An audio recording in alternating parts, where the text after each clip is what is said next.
নমস্কার বন্ধুরা, cooking with আশা চ্যানেলে তোমাদেরকে স্বাগত। আজকে আমি তোমাদেরকে দেখাবো আলুর পরোটা কিভাবে বানালে একটুকুও পুর ফেটে বাইরে বেরিয়েও যাবে না, আর অথচ খেতে খুব দারুণ হবে। আর প্রত্যেকটা পরোটা ফুটবলের মতন গোল হয়ে ফুলবে। অনেক রকম প্রসেসই তো হয় আলুর পরোটা তৈরি করার। আজকে আমি কেমন করে করি সেই আলুর পরোটার রেসিপিটাই দেখাবো, যেটা হবে একদম সহজ আর ভীষণ সুস্বাদু।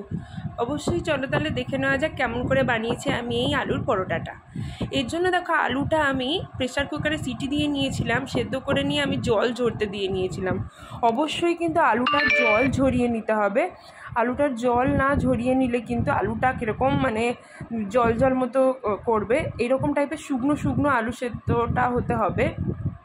আর এটা কিন্তু গরম অবস্থাতেই চটকে নিতে হবে, তাই জন্য হাতার সাহায্যে আমি চটকে নিয়েছি। তো খুব ভালোভাবে এর হাত মাখা হয়ে গেছে। এখন গ্যাসে আমি কড়াই বসিয়ে দিয়েছিলাম। তো কড়াইয়ে এবার সর্ষের তেল দিয়ে নিচ্ছি। সর্ষের তেলটা ভালো করে গরম করে এটা পুরো কড়াইটার মধ্যে ভালোভাবে স্প্রেড করে দিতে হবে সর্ষের তেলটাকে, যাতে পুরো কড়াইটাই খুব ভালোভাবে গরম হয়ে যায়।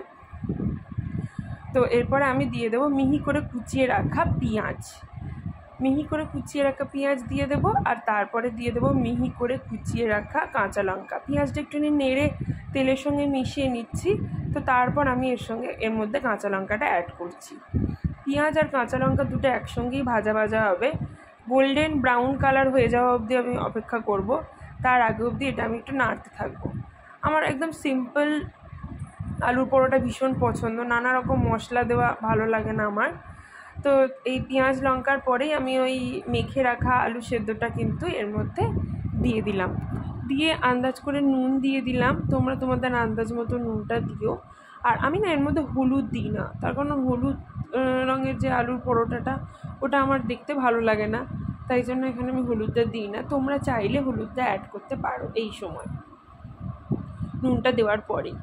তো এটাকে এবার ভালো করে কিন্তু মিশিয়ে নেওয়ার পরে আমি দিয়ে দেবো মিহি করে কুচিয়ে রাখা ধনেপাতা। ধনেপাতাটা কিন্তু দিতেই হবে বন্ধুরা, ধনেপাতাটা না দিলে কিন্তু খুব একটা ভালো লাগবে না। আর অন্য কোনো মশলাই কিন্তু আমি অ্যাড করব না। এইভাবে কিন্তু আমার পুরটা পুরো রেডি হয়ে গেল। এটাকে আমি নামিয়ে নিয়ে একটু ঠান্ডা হতে দেবো। তো এখানে আটা ময়দা মিশিয়ে নিয়ে ভালো করে ময়াম দিয়ে কিন্তু আমি মেখে রেখে দিয়েছিলাম এই ডোটা। ওটা কিছুক্ষণ রেস্টে রেখে দিয়েছিলাম। এখন একটা লেচি নিয়ে মাঝখানটা এভাবে প্রেস করে একটা বেশ বড়সড় বাটির মতন তৈরি করে নেব।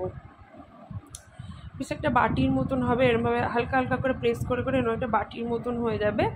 তারপরে এর মধ্যে পুরটা কিন্তু আমি ভরবো। বেশি করেই দেখো আলুর পুর কিন্তু আমি ভরে নিয়েছি। ঠিক আমি যেই প্রসেসে দেখাচ্ছি সেই প্রসেসেই কিন্তু এই আটার লেচিটাকে কিন্তু এইভাবে মুড়ে নিতে হবে মুখটা। এইভাবে মুড়ে নিলে কিন্তু একটুকুও এই পরোটাটা ফেটে যাবে না, একটুও ফেটে বেরিয়ে আসবে না, যেমনকার তেমন থাকবে। খুব দারুণ হয় এইভাবে করে নিলে। প্রত্যেকটা পরোটার লেচি কিন্তু আমি এইভাবে তৈরি করে নেব।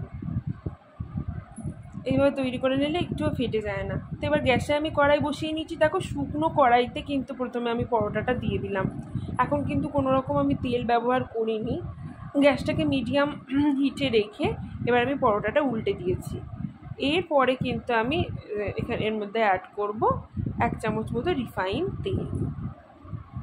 রিফাইন তেল অ্যাড করে নিয়ে কিন্তু কড়াইয়ের সাহায্যে হালকা হালকা করে প্রেস করব, একদম হালকা করে প্রেস করে ওটাকে আবার উল্টে দেব।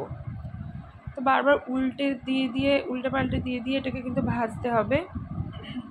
দেখবে আস্তে আস্তে এটার মধ্যে এয়ার ঢুকে গিয়ে খুব সুন্দর করে পরোটাটা কিন্তু ফুলে যাচ্ছে। প্রত্যেকটা পরোটাই কিন্তু এভাবে ফুলবে, পুরো ফুলে ফুটবলের মতন হয়ে যাবে। এই রকম রেসিপি দেখার জন্য কিন্তু আমার চ্যানেলটাকে অবশ্যই সাবস্ক্রাইব করতে হবে। সাবস্ক্রাইব করে আমার চ্যানেলের সাথে জুড়ে যেও, তাহলেই অনেক সুন্দর সুন্দর রেসিপি দেখতে পাবে। আর আমার এই ভিডিওটা ভালো লাগলে অবশ্যই লাইক, কমেন্ট, শেয়ার করো। আমার চ্যানেলটাকে অবশ্যই সাবস্ক্রাইব করো। আর কেমন হয় আমাকে কমেন্টে জানাতে কিন্তু ভুলো না। আর হ্যাঁ, বেল আইকনটাও কিন্তু প্রেস করতে ভুলো না আমার নিত্য নতুন রেসিপির আপডেট পাওয়ার জন্য। ধন্যবাদ বন্ধুরা, দেখা হবে পরের আবার একটা নতুন রেসিপিতে। টাটা।